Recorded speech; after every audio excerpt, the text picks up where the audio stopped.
गोली बेटा मस्ती नहीं। ये एक डायलॉग है जो बहुत ज्यादा फेमस था, लेकिन अब यही लोग कह रहे हैं कि गोली बेटा मस्ती करने के लिए आ जाओ।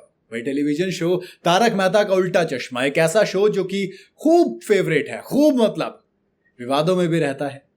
इस शो की अपनी एक अलग फैन फॉलोइंग है और जो फैंस है इसको बेहद खास मानते हैं, जुड़ा हुआ है उनसे एक। हालांकि अब शो के चाहने वालों के लिए एक बुरी खबर है, क्योंकि शो को लेकर जो गोली का किरदार है यानी कि कुश शाह, वो अब शो को अलविदा कह चुके हैं। जी हाँ, हालांकि कुश का यूं अचानक शो को छोड़ना हर किसी के लिए बेहद हैरानी की बात है, लेकिन कुश शाह पहले इंसान नहीं जिन्होंने इस शो को छोड़ा हो। कई सारे लोग हैं जो छोड़ चुके हैं, मैं उन्हीं के बारे में बात करूंगा, क्योंकि अब तक ये खबर आपको मिली गई होगी कि गोली बेटा मस्ती करने के लिए कोई और आने वाला है। तो हम बात करेंगे उन तमाम लोगों की। पहला नाम कौन आता है? दिशा वकानी, वो सबसे फेमस कैरेक्टर। जी हाँ, TMKOC का दिशा वकानी यानी कि दया बहन का कैरेक्टर जो बहुत ज्यादा पॉपुलर था, वो बहुत लंबे समय तक बिताया, लेकिन साल 2017 में उन्होंने शो को अलविदा कह दिया। दया बहन के अपने चाहने वाले थे और दर्शकों को उनकी एक्टिंग बेहद पसंद थी। हालांकि मेकर्स को अभी तक उनका एक्चुअल रिप्लेसमेंट नहीं मिल सका है। कुछ किरदार होते हैं यार जो कभी कोई और कर ही नहीं सकता, बने ही उनके लिए होते हैं। दूसरा, भव्य गांधी। आप कहेंगे कि कौन है? भव्य गांधी ने साल 2008 से 2017 तक इस शो में अपना वक्त दिया। भव्य शो में टप्पू का रोल निभाते थे। जी हाँ, टप्पू, आपको याद होगा, टप्पू के पापा वाला टप्पू। खैर, भव्य के शो को छोड़ने के बाद राज उनादकट उनके शो में आए। लेकिन नंबर 3 रिप्लेसमेंट कौन है?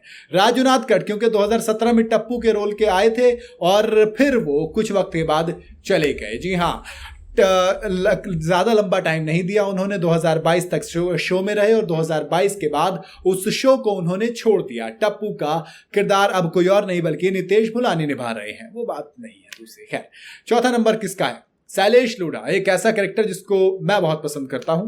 बेहद लंबे वक्त तक वो इस शो में रहे, उन्होंने करीब 14 साल इस शो को दिए और इसके बाद उन्होंने शो से किनारा कर लिया। एक पॉइंट है तो मेरे पर्सनल फेवरेट भी आते हैं। साल 2022 में शैलेश ने शो को छोड़ दिया था और अब सचिन श्रॉफ उनका किरदार निभा रहे हैं।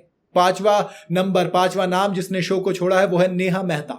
शो में तारक मेहता की वाइफ का रोल निभाने वाली नेहा मेहता ने भी साल 2020 में शो को अलविदा कह दिया। नेहा मेहता ने करीब 12 साल इस शो को दिए। अब अंजलि के किरदार को सौम्य फौजदार निभा रही हैं। खैर, लेकिन ठीक है, वो इंटरेस्ट लोगों का मरता जा रहा है। झील मेहता छठा नाम है। जी हाँ, झील मेहता ने 4 साल के बाद शो से किनारा कर लिया था। तारक मेहता का उल्टा चश्मा में झील ने सोनू का रोल अदा किया था। अब निधि भानुशाली ने झील को रिप्लेस किया है।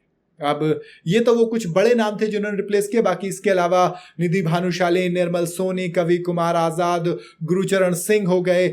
इसके बाद जेनिफर मिस्त्री, दिलखुश रिपोर्टर घनश्याम नायक, प्रिया आहूजा, निधि नौटियाल, रामशाह फारूकी और मोनिका भदौरिया भी शो को अलविदा कह चुकी हैं। लेकिन बात यही है, जिस तरीके से शो को रिप्लेस किया जा रहा है, कैरेक्टर्स को चेंज किया जा रहा है, लोगों का इंटरेस्ट कम से कम होता चला जा रहा है और आज भी लोग वो बन गए हैं जो कि तारक मेहता के उल्टा चश्मा के पुराने एपिसोड्स देखना ज्यादा पसंद करते हैं नए वाले से। हर कोई कहता है कि यार नए में मजा नहीं आता, पुराने वाले शो अगर पुराने वाले एपिसोड्स अगर आते हैं तो अब भी देख लेता हूं। खैर, आपको क्या लगता है, क्या गोली के रिप्लेसमेंट के बाद इस शो में जान बचेगी? क्या वाकई में शो में मजा नहीं रहा?